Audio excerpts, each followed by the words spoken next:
우리가 살아가다 보면 초조하고 마음이 조급해질 때가 있습니다. 그런데 그런 마음은 여러분 이렇게 생각하시면 됩니다. 일종의 영적인 사인이다 라고 이렇게 생각을 하시면 됩니다. 우리 영혼이 나에게, 나 자신에게 소리치는 거예요. 그 소리는 지금 내 믿음이 고갈되어 가고 있고 내 믿음이 바닥을 드러내고 있으며 내 믿음이 지금 곤두박질 치고 있다라고 하는 그런 사인일 수가 있는 것입니다. 믿음이 없으면 우리는 조급해집니다. 그리고 조급하면 좋지 않는 공에 배트가 나가서 헛스윙을 하게 되듯이 우리 삶에서 의미 없고 후회할 만한 그런 말과 행동들을 하기 마련인 것입니다. 모든 것을 다 가지고 모든 것을 다 누리고 있다 할지라도 사울처럼 항상 무언가 쫓기듯 불안해할 수밖에 없는 것입니다. 그러면서 모든 가능성까지도 스스로 막아버리는 겁니다. 이처럼 조급함은 불행의 서막이 될 수도 있습니다.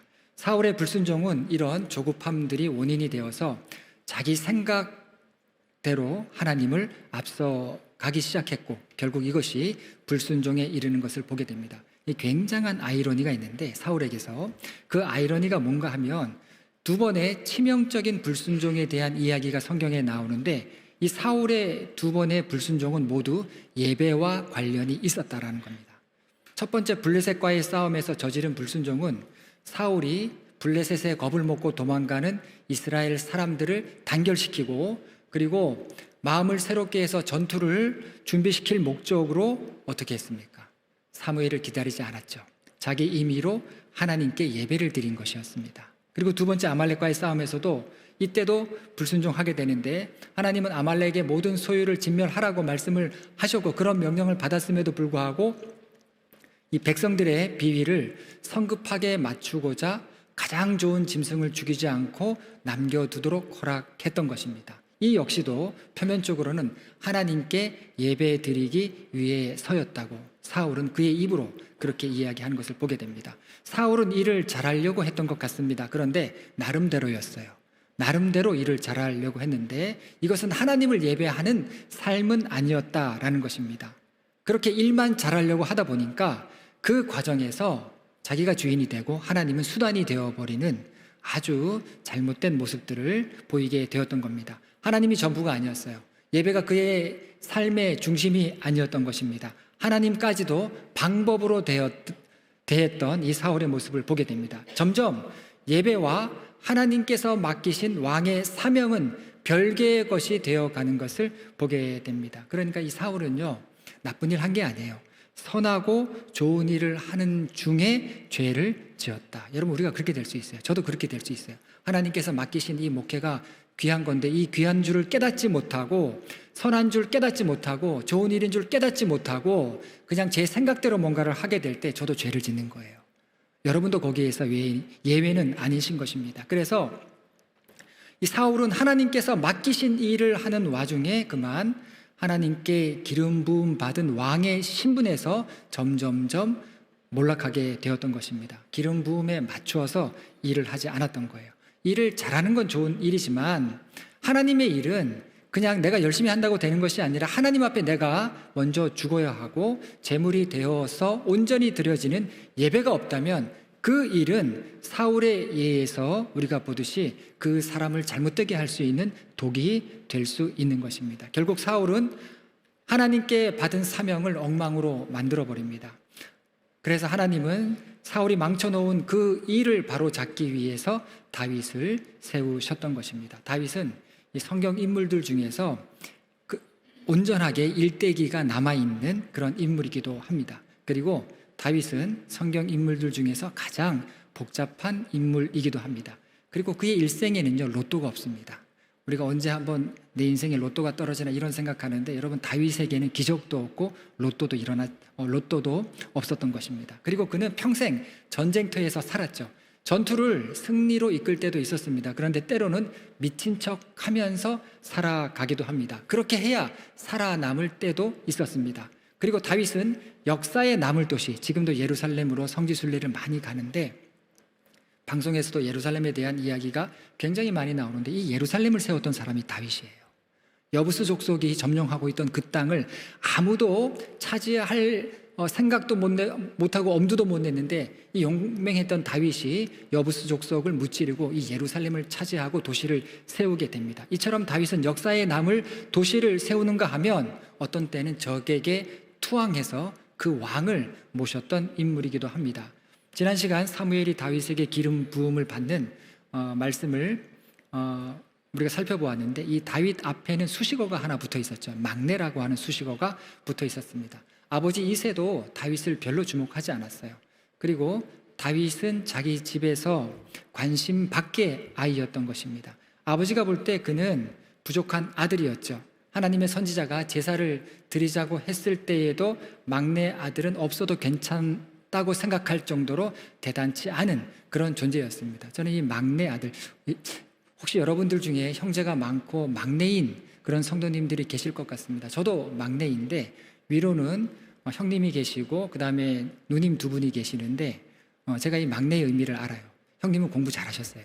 공부를 잘했고 그리고 큰 누님은 애교가 많았습니다. 아버지한테는 100점짜리 딸이었고, 둘째 누님은 애교는 없는데 공부를 또 잘했어요. 기대주고, 저는요 공부도 못하고 애교도 없고 그래서 이 아버지의 눈빛이, 저를 향한 아버지의 눈빛이 조금 다르다, 항상 그런 거를 느끼면서 저는 성장해 왔기 때문에 이 막내라고 하는 이 의미를 알고 있습니다. 그런데 다윗은요 그런 형제의 틈바구니에서 자랐음에도 불구하고 이 형제들에 대한 질투가 없어요. 대개 막내들은 형제들을 질투하기 마련인데 다윗에게는 그런 모습이 보이지 않습니다. 그런데 어떤 모습이 다윗에게 나타나는가 하면, 다윗이 나중에 가정을 이뤄서 문제가 드러나게 되죠. 어려서 부모의 관심을 받지 못했던 다윗은요 나중에 자기 자녀들 문제로 평생을 씨름해요. 자식 때문에 굉장히 마음 아파하는 인간적인 모습을 우리는 다윗에게서 보게 됩니다. 거인의 목을 벤 용사였지만 자기 아들 하나 감당 못했던 인물이기도 해요. 하지만 다윗은 사울 왕에 쫓기면서도 끝까지 사울에게 충성을 하죠. 그리고 자기 아들들에게 돌아가면서 배신을 당하는데도 변함없이 눈물로 아들들을 사랑하는 그런 인물이었습니다. 그래서 이 다윗의 이름의 뜻은요 뭐냐면 사랑받는 자예요. 이 성경에서 또 다윗만큼 사랑을 많이 받은 인물의 유래를 찾기 어렵습니다. 다윗은 사울의 딸 미갈의 사랑을 받았죠. 그리고 성경 인물들 중에서 유일하게 여성에게 사랑을 받았다라고 기록되어 있는 인물이 바로 다윗이었습니다. 이 유일한 남성이에요. 그리고 미갈의 오라비 요나단도 다윗을 사랑했고 이스라엘 백성 역시 다윗을 사랑했습니다. 심지어 평생 다윗을 죽이려고 쫓아다녔던 사울조차도 처음에는 다윗을 사랑했다라고 성경이 기록하고 있는 것을 봅니다. 자, 그리고 하나님께서도 이 다윗을 마음에 꼭 들어 하셨죠. 내 마음에 합한 자라고 그렇게 말씀을 하십니다. 10길 물속은 알아도 한 길 사람 속은 모른다라고 했는데, 그런데 다윗은 알 수 있어요. 성경을 보면은요 다윗의 마음은 조금 알 수 있을 것 같습니다. 왜냐하면 사람이 다르지 않았어요. 다윗이 다르지 않았습니다. 그리고 다윗이 변하지 않습니다. 다윗은 가면을 쓰지 않아요. 다윗은 자기를 꾸미고 속이지 않습니다. 그래서 하나님은 중심이 남달랐던 이 다윗에게 기름을 부으셨던 것입니다. 이 다윗에게 기름을 부으신 후에 하나님께서는 그에게 어떤 일을 감당하게 하시는데, 그 첫 번째 일을 맡기신 일이 뭐냐면 그 일은 바로 사울을 돕는 일이었습니다. 14절 말씀입니다. 여호와의 영이 사울에게서 떠나고 여호와께서 부리시는 악령이 그를 번뇌하게 한지라. 사울이 순종하지 않으니까 그의 인생에는 어둠이 깔리기 시작합니다. 기름 부음을 받은 자예요. 그럼 순종해야 하나님께서 그를 보호하시고 그에게 평안을 주시는데, 인치심을 받은 자, 성령의 기름 부으심을 받은 자인데 불순종하게 되니까 그의 마음은, 그의 내면은 암흑천지가 되었던 겁니다.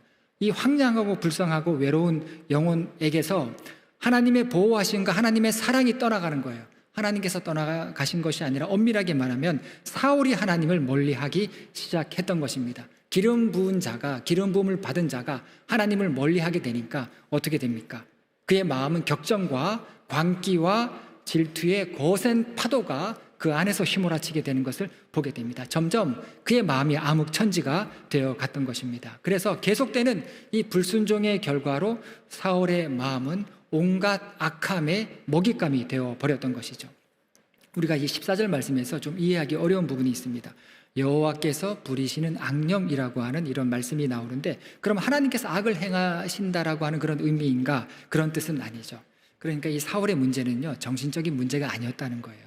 그리고 그의 내면에서 비롯되는 문제도 아니었다라는 겁니다. 외부에서 왔는데 그 외부가 하나님께서 부리시는 악령을 통해서 사울이 그렇게 번뇌하게 되었다라는 겁니다. 그러니까 이 말씀의 의미는 뭐냐면, 여호와께서 부리시는 악령이라고 하는 의미는 뭐냐면, 하나님께 순종함이 있을 때 하나님께서 보호하시고 하나님께서 함께 하시고 그 악한 어떤 영이라 할지라도 이 사울을 건드릴 수가 없었는데, 그런데 불순종하기 시작하고 하나님을 거역하기 시작하니까 하나님의 주권 아래 욥이 고통당했던 것처럼 생명은 건드릴 수는 없고 이 사울을 악한 영들이 마음껏 유린하게 되었던 겁니다.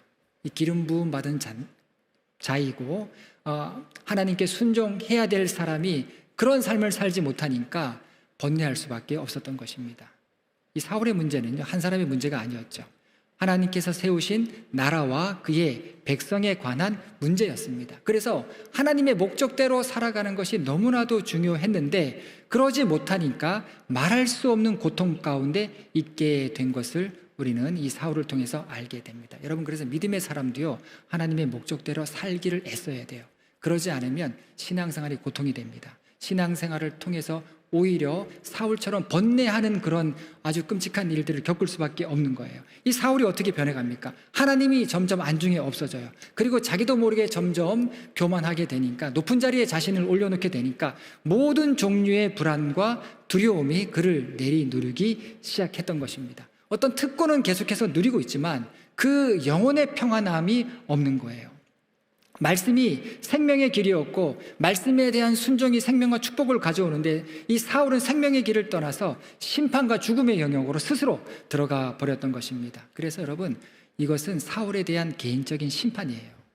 마찬가지입니다. 우리에게도 성령의 인치심을 우리도 받았는데, 우리도 기름 부으심을 받았는데, 여러분, 그래서 우리 모두에게는, 성도에게는 순종하는 마음이 중요한 것입니다. 저뿐만이 아니라 여러분, 우리 모두가 하나님 앞에 순종하는 마음을 갖고 살아가고 신앙생활하고 겸손함으로 하나님 앞에 나오는 것이 너무나도 중요한 것입니다.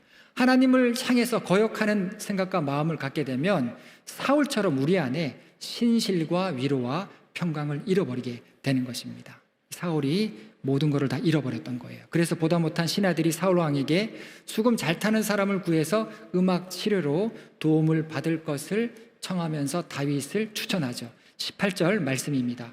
소년 중 한 사람이 대답하여 이르되 내가 베들레헴 사람 이새의 아들을 본즉 수금을 탈 줄 알고 용기와 무용과 구변이 있는 준수한 자라, 여호와께서 그와 함께 계시더이다 하더라. 이제 다윗이 하나님께서 세우신 무대 전면으로 나오게 됩니다. 아버지 이새는 이 다른 아들들에게 가려진 다윗에 대해서 주목하지 않았는데, 그런데 놀라운 것은 다윗에 대한 인식이 사울의 신하들에게까지도 알려져 있었다라고 하는 겁니다.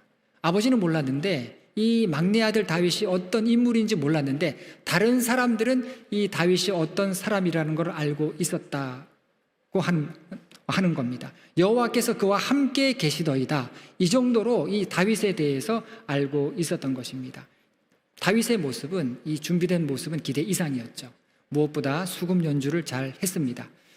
당시 수금 연주는 음악적인 차원이 아니라 이 고대 세계에서는 어떤 영적인 권능이 있다라고 믿었죠. 그래서 열왕기하 3장 15절에 보면 엘리사가 수금 타는 사람을 내게로 데려오라라고 이야기하고 수금을 연주하게 하는데, 수금을 탈 때 그 다음 말씀에 보면 어떤 말씀이 나오냐면 여호와의 손이 엘리사 위에 머물렀다라는 그런 말씀이 나오죠.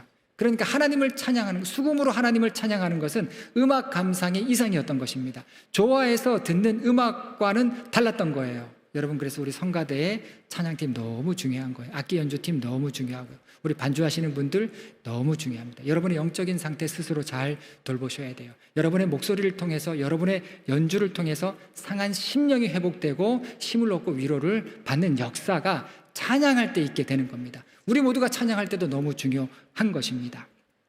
다윗이 그런 수금을 잘 연주했습니다. 그리고 이 성경의 역사를 보면은요, 다윗은 수금만 잘 연주했던 것이 아니라 찬양대를 만들어 성가대를 만든 인물이 바로 다윗이었습니다. 그리고 전문적인 연주가들을 발굴하죠. 이 다윗도 문화성교의 중요성을 너무나도 잘 알고 있었습니다. 그래서 예배 때 찬양대를 세우게 됩니다. 그리고 이들은 왕에게 고용되었어요.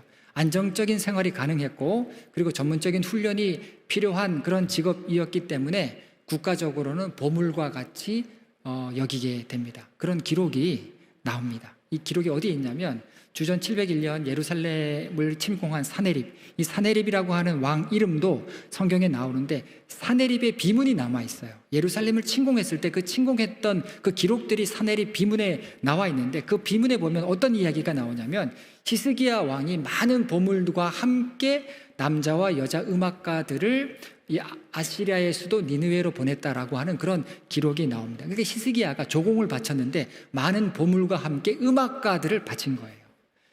그러니까 음악가들은 온갖 귀중한 보물 가운데 하나로 언급되었죠. 이것이 바로 당시 수금을 타고 또 악기를 연주하는 사람들의 위상이었습니다. 이처럼 다윗은 목동이었지만 수금을 잘 연주하는 보석과 같은 인물이었다라는 것을 성경이 증언합니다. 이 다윗은 또 용기와 무용과 지혜가 있다고 했는데, 용기는 고대 이스라엘 사회에서 이상적인 남자를 지칭할 때 사용하는 말이죠. 그러니까 집에서만 잘난 형들 때문에 인정받지 못했을 뿐이지 남들이 볼 때는 혼자서도 용감하게 맹수들을 물리치고 양들을 잘 돌보는 그런 맹랑한 아들이었던 것입니다. 또 구변도 있다라고 했는데 이 구변은 사울에게는 없는 거예요. 사울은 용기와 무용은 있었죠. 사울도 굉장히 많은 싸움에서 승리를 합니다. 그런데 사울에게는 말은 잘했는데 구변은 없었는데, 이 구변이 뭐냐면 지혜롭게 말하는 거예요. 사울에게는 말을 잘했어도 지혜롭게 말하는 그런 능력이 사울에게는 없었죠.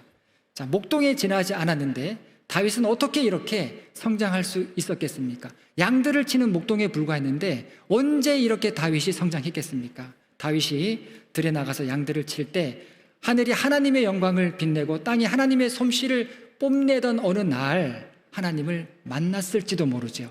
또한 산비탈에서 양을 치다가 하나님의 마음이 이것이 하나님의 마음이구나 하는 것을 깨달았을 수도 있습니다. 언제였는지 확실치는 않지만 사무엘이 베들레헴에 가서 다윗에게 기름을 붓기 오래전에 하나님이 다윗을 알아보신 때가 있었을 것입니다.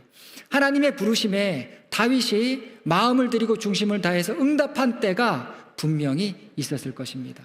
여호와는 나의 목자시니 내게 부족함이 없으리로다. 이것이 다윗에게는 믿음의 중심이었죠. 그러니까 다윗은 어디서 갑자기 뚝 떨어진 그런 인물이 아니었던 거예요.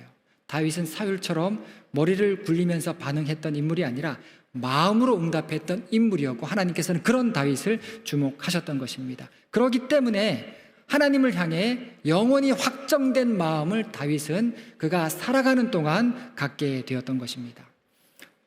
인사가 만사라고 이제 다윗이 사울의 왕궁으로 들어가게 되는데, 이 일은 모두에게 기쁨이 됩니다. 20절 말씀입니다. 이새가 떡과 한 가죽 부대에 포도주와 염소 새끼를 나귀에 실리고 그의 아들 다윗을 시켜 사울에게 보내니, 이새가 아버지가 자기 막내 아들이 사울의 궁정으로 들어간다라고 하니까 음식을 한가득해서 다윗과 함께 보냈다라고 하는 그런 말씀입니다. 이거는 우리가 사울을 위한 음식, 사울을 위한 선물로 생각할 수 있는데 정확하지는 않지만 다윗 자신을 위한 양식일 수도 있습니다. 왜냐하면 이때는 기원전 1000년경이거든요.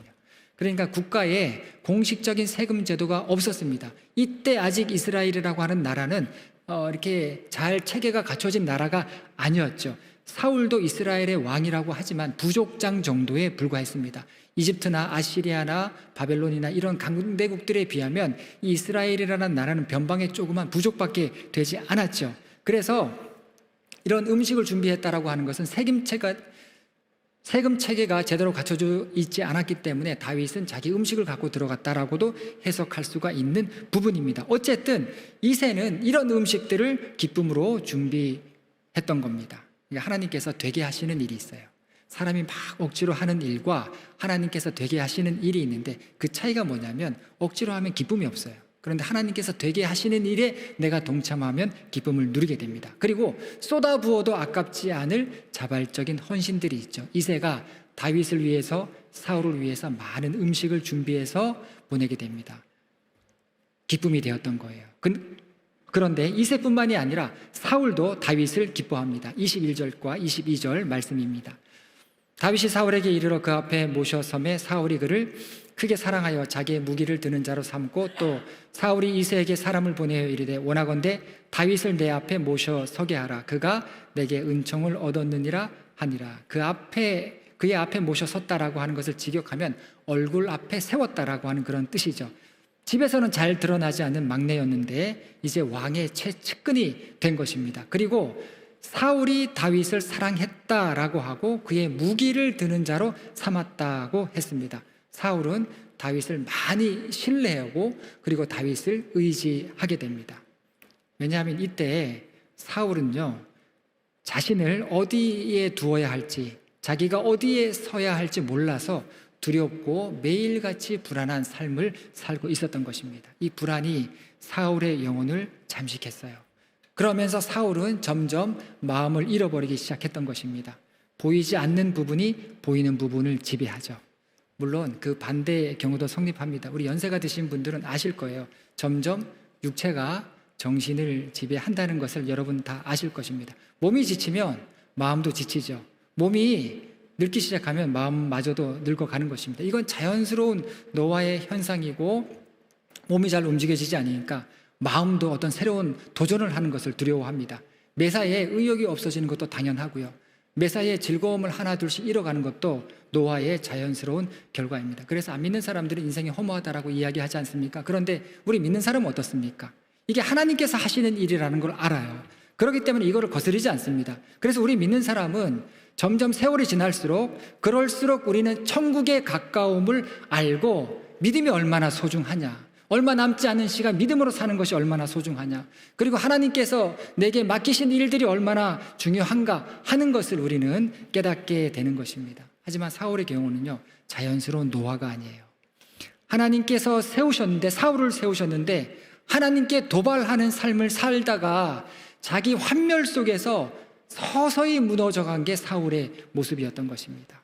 그런데 이런 사울에게 하나님 어떻게 하셨어요? 하나님은 다윗을 사울에게 보내셨습니다. 왜 다윗을 사울에게 보내셨겠습니까? 다윗도 이제 왕이 될 사람이고 다윗도 이제 기름 부음 받은 사람인데 왜 다윗으로 하여금 사울 왕을 섬기는 일을 맡겼겠습니까? 하나님께서 다윗에게 첫 번째로 시켰던 일은요, 왕업이 아니에요. 어시스터의 일을 맡기셨습니다. 이 농구나 축구 경기를 보면은, 구기 종목을 보면은 골을 잘 넣는 이 선수를 뭐라고 합니까? 슈터라고 하죠. 슈터. 그런데 슈터 뒤에는 반드시 누가 있습니까? 슈터가 혼자 따라가서 골 넣지 않아요. 그 뒤에는 반드시 어시스터가 반드시 따라갑니다. 여러 명의 어시스터가 있어서 슈터에게 공을 보내서 그로 하여금 결정적인 골을 넣도록 찬스를 만들어주는 선수들이 바로 이 어시스터이죠. 그러니까 사실 슈터 이상으로 중요한 선수들이 어시스터라고 볼 수 있고, 이들도 굉장히 훌륭한 그런 감각을 가진 선수라고 할 수 있는 것입니다. 그래서 중계방송을 보면 어떤 선수가 골을 넣었다, 그래서 기록되었다라고 말하면서 또 어떤 이야기를 합니까? 어떤 선수가 어시스트를 기록했다라고 하는 그런 이야기를 하는 것을 보게 됩니다. 다른 사람의 보조 역할을 잘 해주지 못하는 사람은 자신도 훌륭한 일을 해낼 수가 없죠. 여기에 중요한 교훈이 있는 것입니다. 사울의 종이 되어서 사울을 섬기는 것과 그리고 다윗이 왕이 되어서 이스라엘을 다스리는 그런 일들은 하나님께서 보실 때 다르지 않았던 거예요. 예수님의 말씀처럼 지극히 작은 자에게 했던 선한 일이 예수님을 위한 일이었던 것처럼 사울을 섬기는 일이 바로 하나님께서 원하셨던 왕의 일이었던 것입니다. 23절 말씀입니다. 하나님께서 부리시는 악령이 사울에게 이를 때에 다윗이 수금을 들고 와서 손으로 탄즉 사울이 상쾌하여 낫고 악령이 그에게서 떠나더라. 다윗이 사울을 위해서 수금을 탔던 일은 단순히 왕이 되기 위한 수업이 아니었고 바닥부터 차례대로 밟고 올라가라 라고 하는 그런 의미도 아니었죠. 종으로서 섬기는 그 자체가 이미 왕으로서 통치하는 일이라는 것을 하나님께서는 다윗으로 하여금 알게 하셨던 것입니다. 종이 되어 섬길 때 하나님의 영이 역사했죠. 악령이 떠나고 사울이 회복을 했습니다. 하나님은 다윗에게 종된 자가 왕이라고 하는 사실을 지금 이 사울을 섬기는 일을 통해서 깨닫게 하신 거예요. 그래서 사울의 궁정에서 다윗은 왕을 섬기는 왕이었던 겁니다. 섬김의 사역이 바로 왕의 사역이었던 거죠. 여러분, 이게 여기에도 중요한 영적인 원리가 있습니다. 이게 뭐냐면, 여러분, 제가 설교단에서 설교하는 것과 교사 한 분이 또 속장 한 분이 그분에게 맡겨진 어린 학생이나 또 속도원들을 신앙을 생각하면서 그들을 돌보고 그들을 위해서 기도해 주는 거, 이게 여러분 서로 다르지 않다는 거예요. 하나님이 보실 때는 다르지 않아요. 말씀을 선포한다고 중요한 위치에 있고 중요한 인물이고 그렇지 않다는 거예요. 서로 권면의 말을 하고 서로 위로하고 기도해 주는 것이 목회자가 신방하고 기도해 주는 것과 다르지 않다는 거예요. 섬김의 영적인 원리가 그렇다는 겁니다. 그리고 그런 섬김에는 하나님의 영이 역사하신다는 거예요. 여러분, 수금의 음색에 영험한 능력이 있어서 악령이 사울에게서 떠난 게 아니죠. 중심을 다해서 맡기신 일들을 이 섬기는 사람을 통해서 감당하게 할 때 하나님께서 역사하신다라고 하는 것입니다. 그 사람이 바로 왕 같은 제사장이다라는 겁니다. 사울과 다윗 두 사람은 똑같이 하나님의 영으로 기름 부음을 받았습니다. 이 두 사람은 둘 다 선한 일에 부름을 받았고 선한 일, 좋은 일을 맡았죠. 물론 좋은 일을 맡았다라고 하는 것이 곧 좋은 일을 하게 된다라고 하는 그런 뜻은 아닙니다. 그런데 똑같은 그런 일을 수행하는데 사울은 실패하고 다윗은 성공합니다. 사울의 일도 다윗의 일도 하나님은 중요하게 여기셨지만 일 자체만으로 하나님의 목적을 이루는 것은 아니죠. 사울도 나름대로 잘하려고 얼마나 몸부림쳤습니까? 그런데 그게 중요한 게 아니라는 거예요. 소명을 따라 사는 삶, 즉 하나님의 부르심을 받고 성령의 기름 부음을 받아서 사는 삶의 열쇠는 어떤 일을 맡았는가 하는 것이 아니라 어떤 환경에 있든지 내가 그 일을 왕업으로 생각하면서 하나님께서 나에게 맡겨주신 일이라고 생각하면서 섬기느냐의 문제이다라는 것입니다. 이 다윗이 사울을 섬기는 마음으로 수금을 연주했을 때 이 사울 안에 혼돈함이 가라앉게 되죠. 정신이 돌아옵니다. 그리고 그 안에 무너졌던 영적인 질서가 내면 세계가 다시 세워지게 되죠. 여러분, 수금 연주는 하모니입니다. 리듬과 화음이 기본이죠. 또한 리듬과 화음, 하모니는 하나님의 모든 일, 섬기는 일의 핵심이기도 했던 것입니다. 이것이 다윗이 기름 부음을 받고 처음 했던 하모니를 이루는 리듬, 하나님의 리듬과 또 영적인 화음을 갖고 온전하게 하나님의 영으로 회복시키는 일을 이 다윗이 처음 감당했던 것입니다. 어디서든지 우리 믿는 사람은 사명이 있습니다. 어떤 환경에 있든지 꼭 하나님께서 나를 그 자리에 두신 이유가 있습니다. 섬기는 자의 사명을 하나님께서는 우리에게 맡기셨습니다. 그리고 내가 살아가는 삶의 자리에서 믿음으로 잘 섬길 때 하나님의 영이 우리를 통해서 역사하십니다. 그 믿음의 주인공이 여러분들이 되시기를 간절히 바랍니다. 기도하시겠습니다. 하나님, 우리가 살아가면서 어떤 일 가운데 있다 할지라도 예수 그리스도의 이름으로 잘 섬길 수 있고 잘 감당할 수 있도록 우리를 붙드시고 우리를 인도하여 주시옵소서. 예수님의 이름으로 기도합니다. 아멘.